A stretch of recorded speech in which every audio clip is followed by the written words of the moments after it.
Hello there and welcome to Todd Miller TV, your resource for what's current in the Las Vegas real estate market. And an interesting thing happened that I want to talk to you about because it's really super important. So if you're going to watch any of my videos and pay attention, this is the one, okay? It's about price. Price is the most important thing in a real estate transaction. So over the weekend, I had a chat with a real estate agent about a property that this agent has listed. And it's overpriced. It's way overpriced. And the comment I got back was, well, there was resistance from the owner because the owner talked to some lender who did one of these automated valuations. You've probably seen them, something like Zillow or something like that, where they just type in your address and a number pops up. And the automated valuation of the house came in at this number. So now the seller is sort of emotionally attached to that value for the house.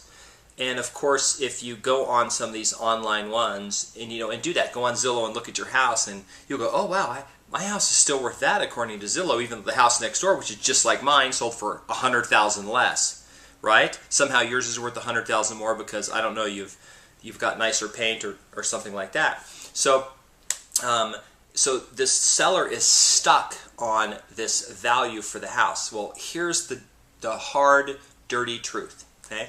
If you are outside of 5%, you are losing. 5% of that value. If you missed it by 5%, you're losing, and this is why. If you're below 5%, you probably will get multiple offers. The problem you run into is appraisers do look at the list price when they do the appraisal, but they look at it as a means of keeping the appraisal low, meaning if you have a house worth $200 and you list it for $100 and you get an offer for offers for $170, $180, $190, they're going to say, well, it was only listed for $100, and they take that into account. Okay. Now you say, well, but Todd, what about the other way around? What if I list it for $300 and I get an offer for $240 or whatever? Well, first of all, no, because they're going to say, yeah, but then the solds, look where the solds are, and they're going to go with the sold data. The other problem you have with that is you're not going to get offers. I mean, realistically, if you're outside of 5%, the chance of getting offers is slim. Here's why that's dangerous right now. Right now in most marketplaces, we have a declining market. So depending on where you are in price, if you're above 200,000 or 300,000, you probably still have short sales and REOs that are coming into your marketplace and pushing prices down. So if you're off on price and values are falling and you're up high and you're not getting, showings, or you're not getting offers, something's wrong. You should be getting offers if you're priced within 5%. In the first 30 days, you should have 20 showings and be getting at least one offer. Okay? If you're not, you need to be talking about price adjustment. Okay, so here's that simple answer. If you are a buyer or if you're a seller, you need to have an honest discussion about price with the agent. Use the agent, use their expertise, use their access to the MLS, because that's what appraisers are using.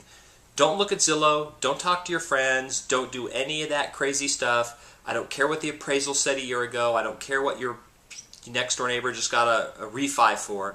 Go with what the real estate agent has based on today's values, the closings that just happened, because I have seen the neighborhoods where homes were listed at $250, selling at $250, and one or two short sales or REOs hit in there, sold for $200, and that's it. You're not getting an appraisal. So you may think it's worth $250, but unless you can find a cash buyer with $250,000, no one else is going to be able to get a loan because those other values have really hurt you.